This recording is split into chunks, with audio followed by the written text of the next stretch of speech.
सर्वसामान्यांचा बुलंद आवाज आणि हक्काचे व्यासपीठ उदय वार्ता न्यूज चॅनलच्या वर्धापन दिनानिमित्त हार्दिक शुभेच्छा।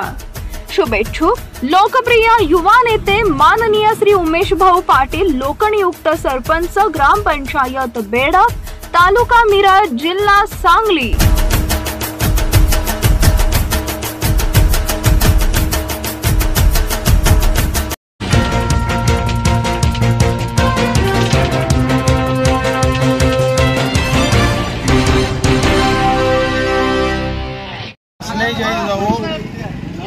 छत्रपती शिवाजी महाराजांनंतर व धर्मवीर छत्रपती संभाजी महाराजांनंतर मराठा आरक्षणासाठी ज्यांनी मराठा समाज कोट्यावधीमध्ये एकत्र केला आणि मराठा समाजाला सामाजिक, शैक्षणिक आणि नोकरीमध्ये जी मराठा समाजाची जी पिछेहाट झाली होती, डॉक्टर बाबासाहेब आंबेडकरांनी आपल्याला जे आरक्षण दिलं होतं त्याची अंमलबजावणी गेली 70 वर्ष होत नव्हती, तरी संघर्ष होते माननीय मनोजदादा जरांगे यांच्या प्रयत्नातून आणि आपल्या संपूर्ण महाराष्ट्रातील तळागाळातल्या मराठ्यांच्या प्रयत्नातून व तसेच इतरही बहुजन समाजाने आपल्याला पाठिंबा दिल्यामुळं गेली 3 वर्ष चाललेल्या लढ्याला आज यश आलेलं आहे।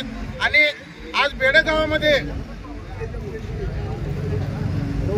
आपले प्रकाश नाना वाळेकर यांच्या आमरण उपोषणापासून बेडक गावामध्ये सांगली जिल्ह्यामध्ये जी प्रथम ठिणगी पडली, आज त्याचं रूपांतर 29 ऑगस्ट रोजी बेडक येथील जवळजवळ 500 बांधव मुंबईला गेले होते आणि मुंबईमध्ये अन्न कमी पडत असताना सर्व मराठा बांधवांनी सुद्धा इथून मोठ्या प्रमाणामध्ये अन्न सामग्री तिथं पोच करण्याचा प्रयत्न केलेला आहे। तरी आज मनोजदादा यांच्या रूपानं सर्व मराठ्यांना आज इथं हैदराबाद गॅजेट, सातारा गॅजेट 15 दिवसामध्ये चालू होईल, तरी सर्वांच्या प्रयत्नांना यश येऊन आज इथं आनंदोत्सव साजरा करत आहे।